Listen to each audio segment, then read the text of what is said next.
चलिए रुक करते अगली खबर की ओर। लगता है हमास गाजा में इजराइल से अपने वजूद की आखिरी जंग कर रहा है। पिछले 4 दिनों से इजरायली सेना ने दक्षिणी गाजा पर इतने भयानक हमले किए हैं कि पूरे दक्षिणी गाजा में लाशें बिछ गई है। मिडिल ईस्ट की मीडिया के मुताबिक इजराइल ने हमास के उन ठिकानों पर हमले किए हैं जो स्कूल में बनाए गए थे। इसी पर देखिए हमारी एक खास रिपोर्ट।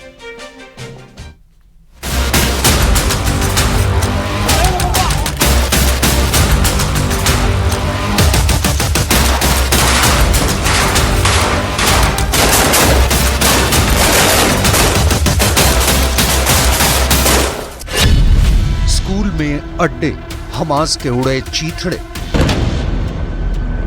9 महीने से ज्यादा की जंग अब बहुत ज्यादा बेरहम हो चुकी है। दक्षिणी गाजा इस वक्त गाजा जंग का वो अखाड़ा बन चुका है जहां एक तरफ हमास लड़ाके रॉकेट और एंटी टैंक माइन से हमले कर रहे हैं, वहीं दूसरी तरफ इजरायली सेना ने एक बार फिर से अपनी एयरफोर्स को युद्ध में झोंक दिया है। दिन और रात इजरायली एयरफोर्स चुन चुन कर हमास के टारगेट्स पर हमला कर रही है। जानकारों के मुताबिक दक्षिणी गाजा में इस वक्त हमास के सबसे अच्छे और बेहतरीन लड़ाके इजरायली सेना से सीधा मुकाबला कर रहे हैं। खुद पीएम नेतन्याहू ये मानने को मजबूर हुए हैं कि हमास एक बार फिर से दक्षिणी गाजा से भयानक हमले इजरायली सेना पर कर रहा है। लेकिन पिछले 4 दिनों में इजरायली वायुसेना ने अपने हमलों से ऐसा कोहराम मचाया है कि पूरा दक्षिणी गाजा खून से लथपथ हो गया है। लगभग 12 घंटे पहले इजराइल ने दक्षिणी गाजा के शहर खान यूनिस पर अब तक का सबसे प्रचंड हवाई हमला किया है। जरा एनिमेशन से समझिए खान यूनिस में इजरायली हमले में क्या हुआ है। फिलिस्तीनी अधिकारियों के दावों के मुताबिक इजरायली वायुसेना के कई फाइटर जेट ने मिलकर खान यूनिस में अल अब्दा स्कूल पर मिसाइलों से हमले किए हैं, जबकि इजरायली सेना का कहना है कि हमास के लड़ाकों ने स्कूल में अड्डे बना रखे हैं, जिसकी वजह से वहां पर हमला किया गया है। ताजा जानकारी के मुताबिक इजरायली वायुसेना ने हमास के लड़ाकों पर हमले करके मिसाइल दागे, जिसमें कई हमास लड़ाके मारे गए हैं। लेकिन इस हमले की चपेट में कई फिलिस्तीनी आ गए। इस हमले में 30 से ज्यादा फिलिस्तीनी मौके पर ही मारे गए हैं। खान यूनिस वही इलाका है जहां सबसे ज्यादा हमास लड़ाकों के मौजूद होने का दावा किया जा रहा है। इजराइल का हवाई हमला होते ही खान यूनिस में मौजूद अल अब्दा स्कूल में कोहराम मच गया। तबाह इमारतें, इंसानी चीथड़े और चीखते और रोते लोगों की तस्वीरें बयां कर रही हैं कि दक्षिणी गाजा खून से लथपथ हो चुका है।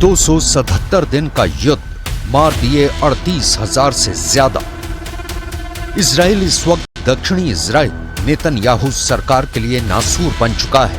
यही वो इलाका है जहां नेतन्याहू बार बार अपने कमांडरों से पूछ रहे हैं कि आखिर कब तक हमास की आखिरी बटालियन का सफाया दक्षिणी गाजा से होगा।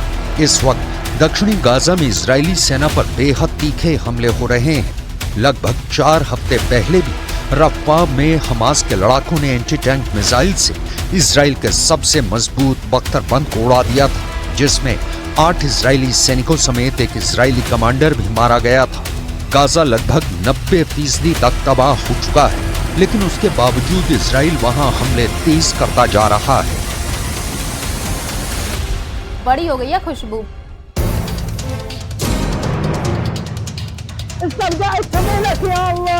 हमास के लड़ाके बेशक रॉकेट से गुरेला युद्ध कर रहे हैं, लेकिन ये सच है कि इजरायली सेना के हाईटेक हथियार और जबरदस्त खुफिया तंत्र के सामने हमास टिक नहीं पा रहा है। अब तक 15,000 से ज्यादा हमास लड़ाके मारे जा चुके हैं और अब दक्षिणी गाजा में हमास की आखिरी बटालियन इजरायली सेना से जंग कर रही है। लेकिन यहाँ दिक्कत ये है कि हमास के लड़ाकों ने स्कूल, अस्पताल और रिहायशी इलाकों में अपने अड्डे बना लिए हैं, जहां से इजरायली सेना पर खूनी हमले हो रहे हैं। यही वजह है कि इजरायली सेना अब दक्षिणी गाजा में उन जगहों पर भी हमले कर रही है जहां पर हजारों की तादाद में फिलिस्तीनी मौजूद हैं। इन एनिमेशन के जरिए देखिए कि 4 दिन में इजराइल ने कितने रिहायशी इलाकों पर हमले किए हैं जहां हमास के अड्डे होने का दावा किया गया है। मिडिल ईस्ट मीडिया के मुताबिक इजरायली सेना ने 4 दिन में 4 स्कूल पर हमले किए हैं जहां पर हजारों फिलिस्तीनियों ने शरण ले रखी थी।